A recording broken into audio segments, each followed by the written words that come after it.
ही लड़ना पड़े। 5 न्याय और 25 वादों के साथ कांग्रेस ने अपना घोषणा पत्र जारी कर दिया है, जिसका नाम रखा गया है न्याय पत्र। कांग्रेस के इस न्याय पत्र में क्या अहम घोषणाएं हुई हैं, इस रिपोर्ट में देखिए।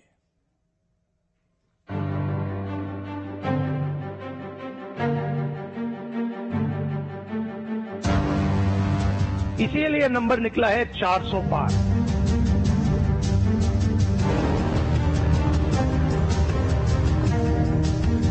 न्याय पत्र ये मैनिफेस्टो हिंदुस्तान की जनता ने बनाया है।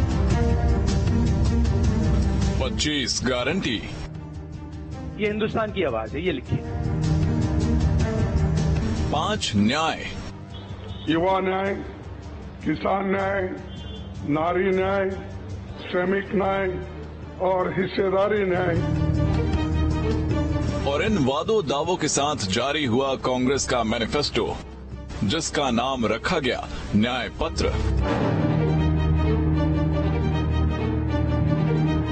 हमारा ये घोषणा पत्र देश के राजनीतिक इतिहास में न्याय के दस्तावेज के रूप में याद किया जाएगा। कांग्रेस के इस न्याय पत्र में 5 न्याय और 25 गारंटियों का वादा किया गया है। समाज के हर वर्ग को साधने और सत्ता में वापसी के इस वनवास को तोड़ने के लिए कांग्रेस ने अपने मैनिफेस्टो को भरपूर न्याय और वादों की डोर से पिरोया है। युवा न्याय, नारी न्याय, किसान न्याय, श्रमिक न्याय और हिस्सेदारी न्याय का जिक्र कांग्रेस के इस वादों के लिफाफे में किया गया है। युवा न्याय के तहत हर शिक्षित युवा की पहली नौकरी अप्रेंटिसशिप के साथ पक्की हो जाए, ऐसी एक गारंटी हम दे रहे हैं। नारी न्याय के तहत गरीब परिवार की महिला को सालाना 1 लाख की मदद देंगे। किसान न्याय के तहत किसानों की कर्ज माफी और एमएसपी कानून की गारंटी भी हम देंगे।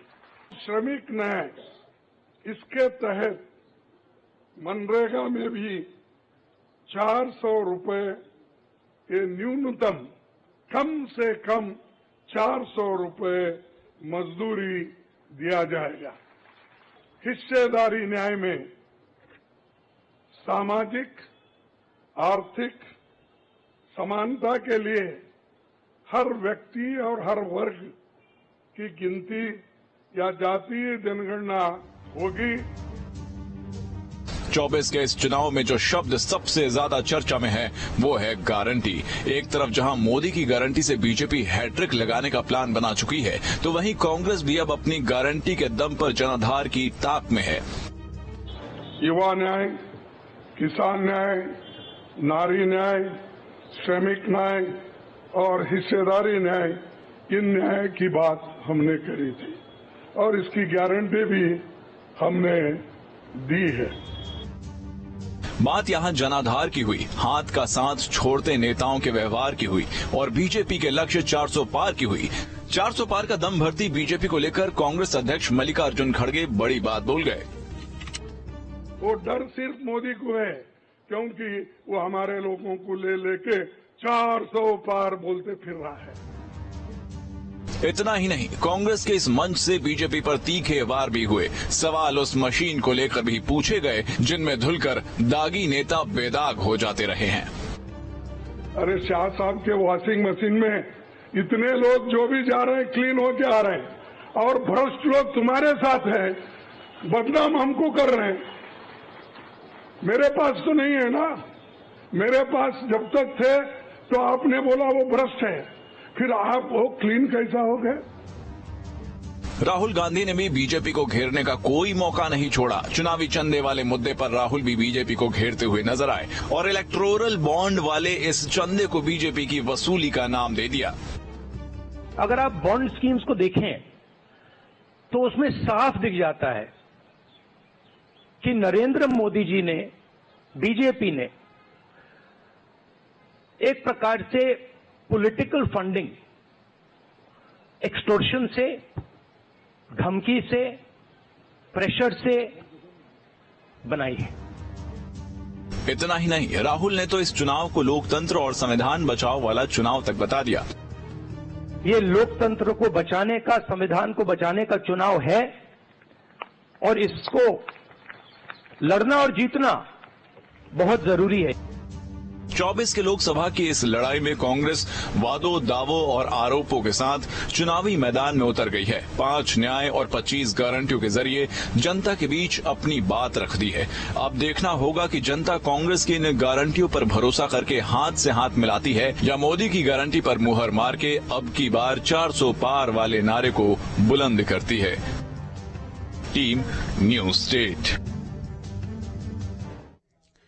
वहीं कांग्रेस के घोषणा पत्र पर सीएम मोहन यादव ने तंज कसा। उन्होंने कहा कि चुनाव की दृष्टि से कांग्रेस का ये कर्मकांड मात्र है, कांग्रेस हारी हुई लड़ाई लड़ रही है। सीएम घोषणा पत्र पर तंज कसते हुए कहते हैं कि कांग्रेस ने अपने घोषणा पत्र को न्याय पत्र का नाम गलत दिया है, ये अन्याय के पहाड़ पर बैठी हुई है।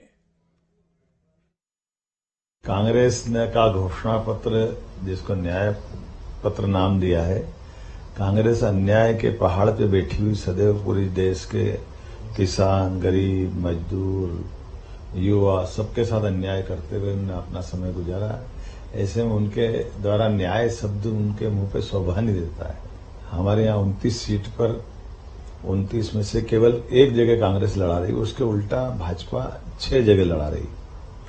हिस्सेदारी, परिवार से बाहर नहीं आने दे रहे हैं। सभी कांग्रेस के बड़े नेता से लेके अपोजिशन के, इंडिया गठबंधन के सब लोग अपने परिवार से बाहर किसी की हिस्सेदारी बर्दाश्त नहीं करते। ये केवल चुनाव की दृष्टि से कर्मकांड है कांग्रेस का। कांग्रेस एक हारी हुई लड़ाई लड़ रही है। मुझे इस बात का संतोष है कि पूरा प्रदेश मोदीमय है। कांग्रेस के घोषणा पत्र पर बीजेपी प्रदेश अध्यक्ष वीडी शर्मा ने निशाना साधा। उन्होंने कहा कि न्याय पत्र नहीं, अन्याय की गारंटी है। कांग्रेस में तानाशाही और दिखावे का लोकतंत्र है। कांग्रेस के नेता महिलाओं का अपमान करते हैं। तो अन्यायी कांग्रेस को न्याय पत्र जारी करने का कोई अधिकार नहीं है और ये न्याय पत्र न्याय नहीं, अन्याय की गारंटी कांग्रेस का पत्र।